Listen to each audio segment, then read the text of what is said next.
$7:22 here, Big 550 KTRS. Believe it or not, we are talking about Donald Trump, I guess because he is a presidential contender, and he's second in the polls in New Hampshire. So he's a viable candidate, at least as of now, and he's in a whole bunch of hot water with his former network, NBC. Ryan Burrow with ABC News in Chicago checks in with us. Ryan, good morning. Good morning. You're chuckling when you say presidential candidate there. What's you don't see him as a viable contender? No, I really don't see him as a viable contender, only because I can be hung by his eyebrows.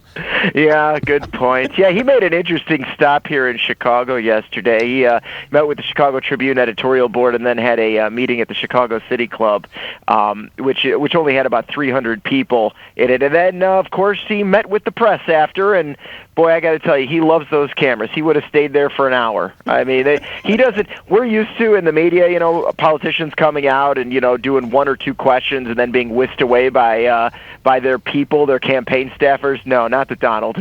He would have been there forever. Nobody was telling him to get off the stage. All right. So the thing is that, let's get to it. So the big news of the day is that NBC cut ties with all of his pageants.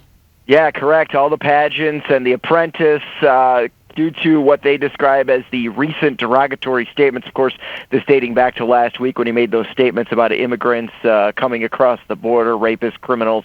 I don't have the exact quote in front of me, but I'm sure you've heard it. You've all heard it enough over the last week or so.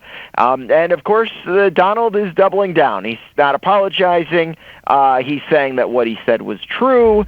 And all you have to do is read it in the newspapers to see that what he's saying is true. So he's not backing down. He said initially when this NBC story broke that he figured his relationship with NBC was going to be severed anyways because he was going to come out strong against criminals and strong on border security.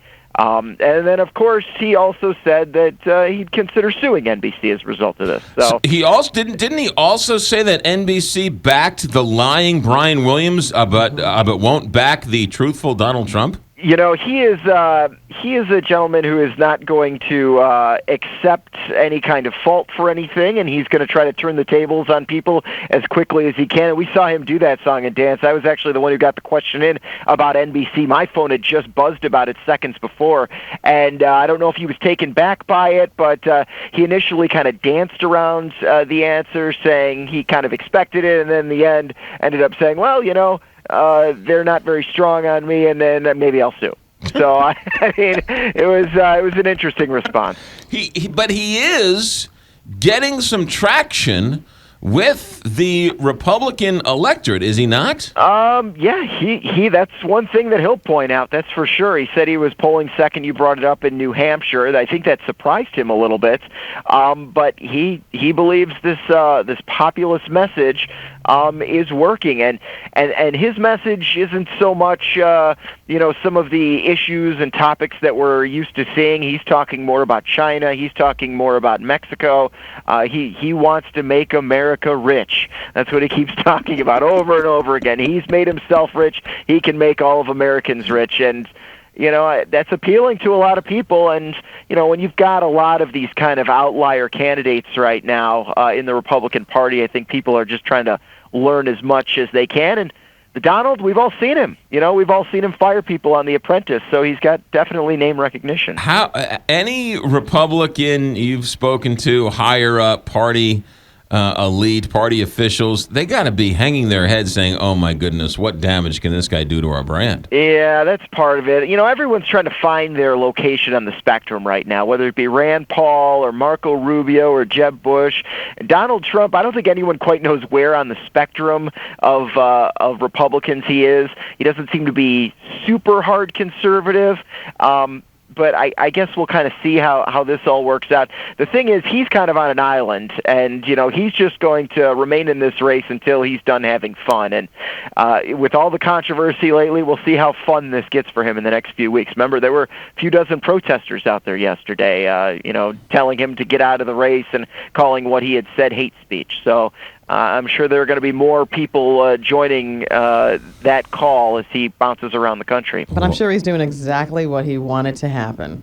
Yeah, I mean, we were all there. We all took the bait, right? That place, that City Club yesterday was completely crowded. CNN was there. All the local affiliates were there. All the national affiliates were there. I mean, we just want to see what's going to come out of that man's mouth. As bad as his hair is, his eyebrows are atrocious. I mean, you saw him up close and personal. How bad are they up close and personal? I got to tell you, when I saw him, a lot of people you see, celebrities, I'm sure you guys have come through the station, you say, wow, he looks like a regular person. He looks like, or she looks like someone, that you'd see walking down the street. Donald Trump looks like Donald Trump. I can't describe it any other way. He looks exactly like he does on TV. You got to do something with those eyebrows. I mean, they're like scratching the back of his neck. I think on Friday, did you see the press conference he had outside where he was wearing the red hat? Maybe he was wearing a hat? He was wearing a red baseball cap, which I thought was weird at first, but maybe because of the eyebrows and the hair, maybe it's not a bad call. God love him. Ryan Burrow, ABC News correspondent, who was asking the question everybody wanted to know yesterday in the news conference. Ryan, thanks for checking in. Take care. 728 here, Big 550, KTRS. He just needs some serious. He doesn't even need those tweezers. They need to cut them. First of all, we need to have a whole topic on men and their grooming habits. Manscaping. Specifically, nose hairs, ears hair, and eyebrow hair. Because do you know how many times I go to the hairstylist, the barber, the hairstylist, whatever your terminology is for them, and I say, look, I'm getting up there. Don't forget the ears, right? Don't forget the ears.